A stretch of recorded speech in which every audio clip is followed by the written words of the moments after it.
I'm Dr. Sheila Smitherman. I'm a neurosurgeon at Olympia Orthopedics. I want to talk to you a little bit about your neurosurgical procedure today.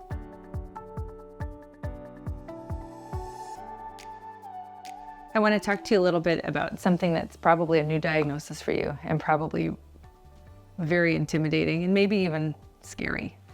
But I want to make sure that we have a good understanding so that you know what we need to do to take care of you.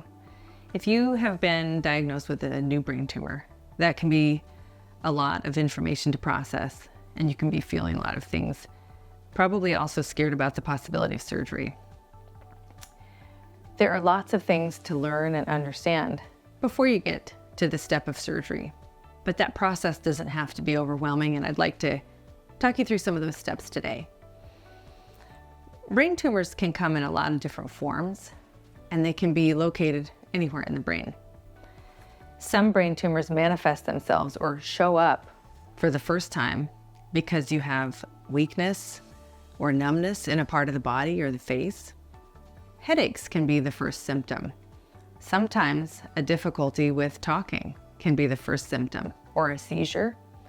So there are lots of things that can make us aware of a brain tumor for the first time. I'm going to show you a couple of examples and then talk you through a little bit about what it's like to have a brain surgery to remove a brain tumor so that you feel a little bit better prepared. This is an MRI that shows a tumor in the back part of the brain. Let me orient you to this picture. This is a picture as if you're on your back, you're looking up at the ceiling, and your feet are coming out towards the viewers. And we're making horizontal slices through the brain. So your eyes are looking up at the ceiling. Can you see the eyeballs there? And this little squiggly thing on either side, that's where you put the Q-tip in your ears. The brain tissue is this gray stuff that has a little bit more of a uniform gray color. This MRI was done after contrast was administered into an IV. That means that anything that is a blood vessel or something that has different blood flow from normal brain tissue will show up white. And so in this case, this tumor is showing up white. This tumor is located in the back and left side of the brain, and it's actually pushing on the cerebellum and the brainstem. This can cause blockage of flow of cerebrospinal fluid from where it's produced in the brain to where it's supposed to go down to the spinal canal. And if that happens, that can create an entity called hydrocephalus, where fluid accumulates in the brain because the path was blocked here by the brain tumor being so big that it's blocking it. And that can cause headaches. And if that happens, this tumor needs to be removed. Anytime a patient has a tumor, one of the questions that they ask is it cancer? And do I need to have chemotherapy? Or do I need to have radiation? And those questions are good to have answers to, but we can't answer those questions right away until we have the tissue from the tumor and give it to the pathologist. If we give it to the pathologist, they can do a lot of really fascinating analyses to look under the microscope at those tissue cells and tell us a lot of information, like what kind of organ grew this tumor? Did this start in the brain? Or was it metastatic from somewhere else in the body? And they can give us a lot of information about its growth tendencies and therefore help us to understand, is this benign? Is this cancerous? And is this something that might need chemotherapy or radiation? But before we can make answers to those questions and make sense of it and understand what are the next steps, we first have to get that tumor out. So this is one example of a tumor in the back part of the brain by what we call the cerebellum. And this is another one. These two pictures show us first that cross-sectional view as if you're on your back and your feet are heading out towards the viewer. And the eyeballs we saw in that other picture are up here. And this is a side view as if you're standing looking at the wall. And we made vertical slices through the brain. And so we're scooting left to right through the brain. And on this left side, we see this white, fluffy outline around a dark center.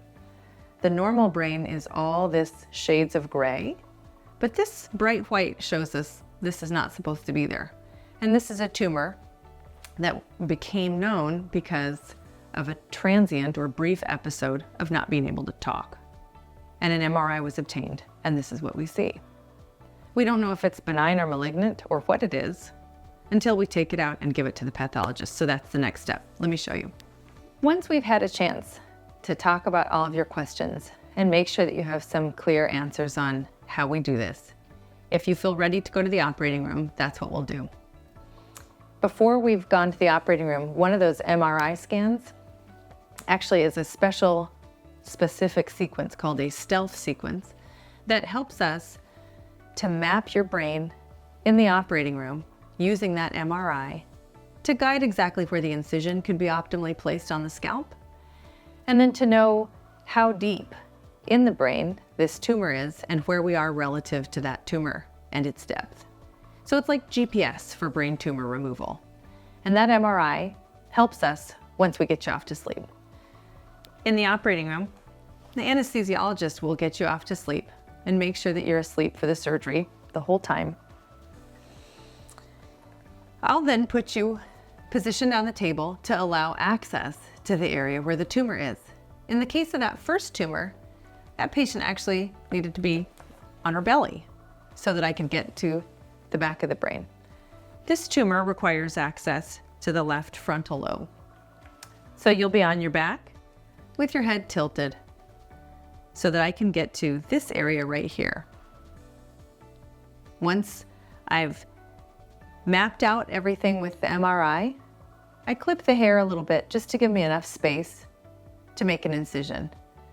If you have a lot of hair, I try to spare as much hair as possible.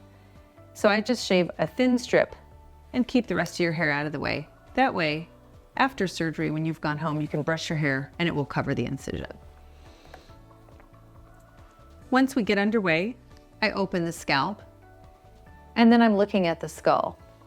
And then I use some special drills to allow to make holes in the skull and create what we call a bone flap, which can look like this. At the end of the tumor removal, I actually replace the bone flap with what we call plates, which actually aren't very big. They're quite small and delicate, and they're anchored to your bone and your skull with small 4mm length screws. These are made of titanium. They're non-ferromagnetic. They don't activate an airport metal detector, and they don't interfere with any future MRIs.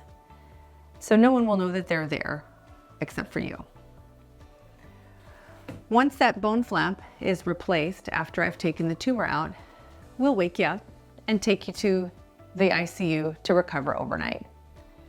The ICU is a good place for you to be because the nursing staff can keep a close watch on you and check on you frequently to make sure that you're waking up and functioning as we expect you to. Several hours after surgery, you'll have two things. You'll have a CAT scan to make sure that there hasn't been any bleeding in the surgical site. That could be worrisome. An MRI is also done to assess what we call the extent of resection, to make sure that I have gotten out as much tumor as I safely could get out. And then the pathologist will be spending the next few days analyzing that tissue. If you're doing okay the day after surgery, we get you up out of bed, walking around, and physical therapy as well as OT will be assessing you. Once they feel you're doing well and you feel you're doing well, we can let you go home. You'll come back to see me at the office for your 2-week postoperative visit. And if there are any sutures that need to be removed, those get removed at that time. By that visit, the pathology usually is available to discuss, and then we can go on to discussing next steps about what do we need to do besides the surgery to treat that tumor. Sometimes surgery is the definitive treatment, meaning if you had surgery, nothing else needs to be done.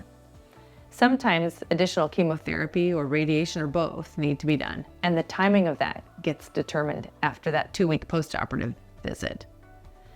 There are some occasions where patients have tumors in what we call an eloquent speech or language area.